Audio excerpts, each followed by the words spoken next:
Every day, tons of organic wastes are discarded from households, markets, and farms. What many see as waste is actually an untapped resource. This is where black soldier fly comes in. A simple insect with an extraordinary ability to convert organic waste into high-value products. Through its larvae, waste is transformed into protein-rich animal feed, organic fertilizer, and even raw materials for further processing. But the real opportunity is not just in producing, it is in value addition, turning raw output into refined, market-ready products, where efficiency meets profitability. In this episode, we explore how black soldier fly is redefining agriculture, not just as a farming activity, but as a complete value chain from waste to wealth.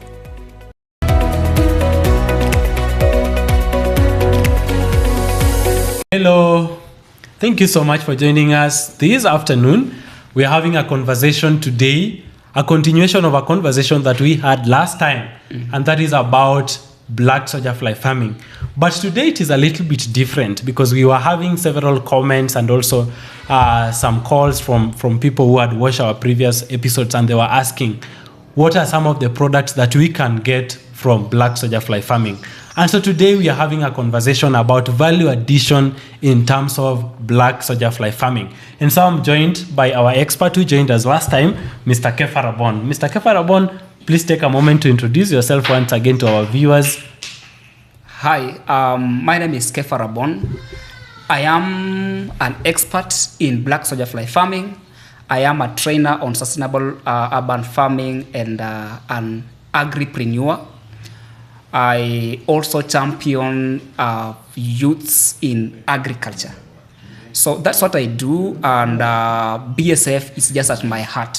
Yes. BSF is just at my heart. So as we talk about it today, I know you will have more information about it. Maybe someone might be hearing the word BSF or black soldier fly farming for the first time. Yes. Maybe you can tell us, what is black soldier fly farming? I mentioned last time, black soldier fly farming, or black soldier fly itself first, it's a fly that is unique among the very many flies that we have. This is a fly called Hamartia illucens. It is a fly that has 4 life cycles, very distinct: the egg, the larvae, the pupa, and the adult, which is now the fly. So the larvae is the feeding stage of this fly. And what does it feed on? The larvae feeds intensively on organic, decaying food products. The foods we leave in our houses, the mangoes we dump in our markets, those fruits and all those peelings. It is able to digest them within a period of 21 days or so.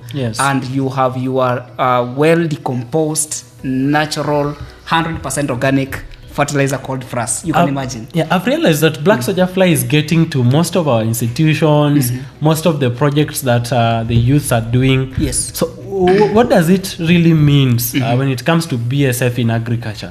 What is the correlation between this kind of insect and the agriculture itself? BSF is strongly related in agriculture as it is also on environment, because if BSF is able to create for us fertilizers, recently when there was this tragedy for fertilizers, where you are talking about the government subsidy. The government subsidy. There were some fertilizers that were not authentic. Yes. There were some fertilizers are right now not enough in the NCPB boards, stores. So that is a problem that I'm seeing there. A problem that BSF now comes in to solve, because BSF is able to create this organic fertilizer, giving a solution in agriculture too. Look at someone might ask, when it comes to this kind of organic manure that black soldier fly is giving us. Yes. I want you to compare it with other forms of manures or fertilizers. This fertilizer is high in nitrogen. It is high in phosphorus. It is high in other micronutrients that are very essential to our crops. What is making it this unique to have high nitrogen, phosphorus? Maybe someone might be interested to know. Yeah. So when the BSF is feeding intensively on these food products, yes, remember we mix it with poultry manure, and poultry manure or the droppings are very fresh. Poultry droppings are very high in nitrogen. Sure.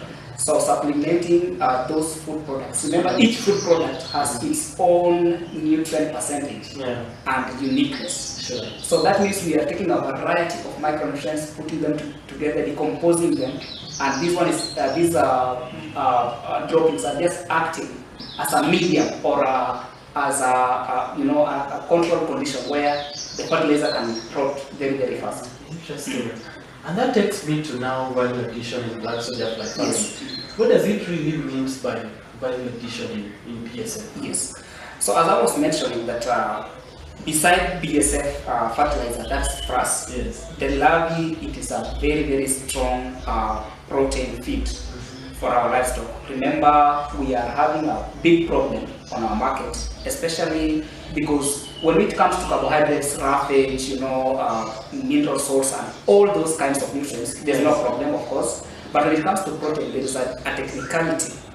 We have either to do fish meal, and overfishing has, a problem. It has an implication on our marine biodiversity. Yes. Or we have to do soil. What I mentioned last time, that farming right now, with the climate crisis, it's becoming very difficult. Yes. But now, when we focus on BSF, is able to give us feeds at a cheap price or simply from waste to gaining feeds in an easy way. So value addition in this case may mean to one, process this larvae. That if I just have my raw larvae here and I want to feed it to the poultry, which is still very okay, I can feed it to my animals. But what about if I dry it and crush it and package it? Because if I have milk, for example, yes, what I had said before, if I have milk, this milk, I just milked it in the morning, yes, and I leave it for 3 days in the same container there. Unless I refrigerate it, it will go bad. But even if I get it out of the fridge, it will still go bad. So value addition means adding the shelf life of these special products. So crushing, packaging, and branding may be very crucial forms. And maybe someone might be interested to know, what is the value of fresh larvae and the dried larvae? Yes, what is actually the difference when it comes to value? Alright, in either cases, the larvae is still good to be fed to our livestock. Fish, for example, will eat crushed larvae while it is dry. Poultry can feed both raw or processed. These larvae, you can pardon your question, please? I was saying between the dried larvae and the fresh larvae, what is the difference between the two? So for the interest of maybe a farmer wants to maybe go into dry larvae or fresh larvae, maybe you can tell us when it comes to this particular animal or livestock, it consumes maybe a fresh one, maybe it can consume fresh and dried one. Yes, so that's what I was saying, that fish eats on dried and crushed larvae. Poultry can eat both raw larvae, just take the larvae, give it to poultry. Rabbits will eat pellets, meaning you have to dry it, crush it, and feed it to rabbits. But feeding this larvae, remember it's high in protein. It's more of a supplement than just a feed. It will help your animals grow 2 to 3 times faster. So animals may not need much protein, meaning you just have to supplement a little of it to your feeds, and that gives you a faster growth rate and a faster weight gain. So a variety of these animals can feed raw, like poultry, pigs. Pigs, you have to boil the larvae in water, just boil the larvae in water and give it to pigs, they will eat. Or even if it's crushed and you are mixing with the other pigs, still pigs have no problem. Then you were talking about frass. What is the role of frass now? Frass, this is a well-decomposed fertilizer, 100% organic. You can imagine. This frass can be used to cultivate crops like vegetables in our farms, just beyond you, just at your kitchen gardens, even in these urban setups, very urban setups, you can still grow them, use frass. It's more of a cleaner kind of organic fertilizer. If I told you to prepare compost and you want to do compost maybe on a balcony, you want to do farming on a balcony, it will not be very effective. But frass is already granulated. You can simply place into your crops on the balcony or on the rooftop or anywhere within the structures like what Mr. Martin was talking about the other day, the champion for hydroponics and other vertical farming or gardens. Okay, now I want us to dive into the profit and value chain when it comes to value addition. Yes. Because maybe you can have value, you'll produce your larvae, the fresh one, you'll produce your dried larvae, you'll produce your frass. Yes. Now I want us to go to dive into the profit of value chain part of it.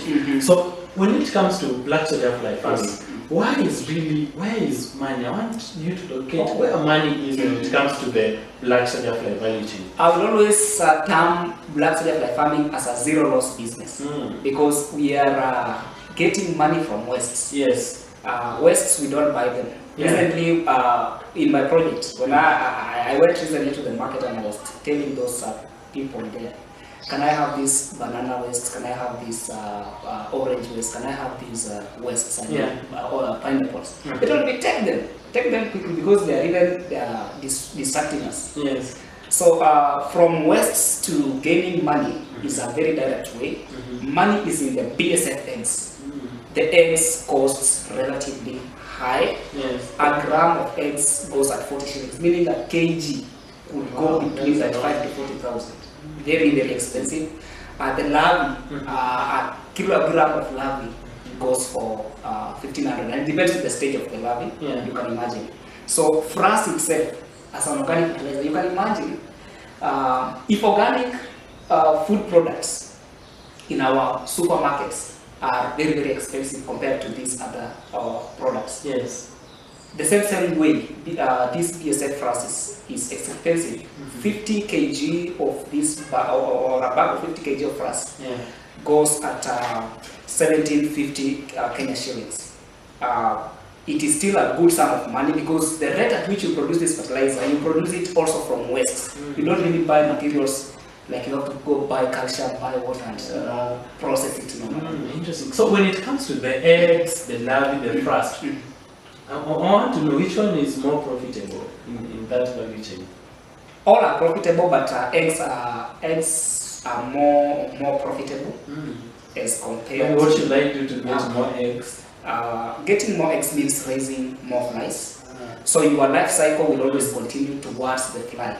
You will not leave it at the larvae. If a farmer is interested in getting only BSF feeds for livestock, then the life cycle of this farmer, the farmer will control the life cycle to always be ending at the larvae when the larvae is just matured. Then of course you will just pick a few of these pupa now, culture them, lay eggs or become fly and lay eggs, then the cycle continues. But for the one who is interested in eggs, that means that the whole life cycle will be moving up to the fly.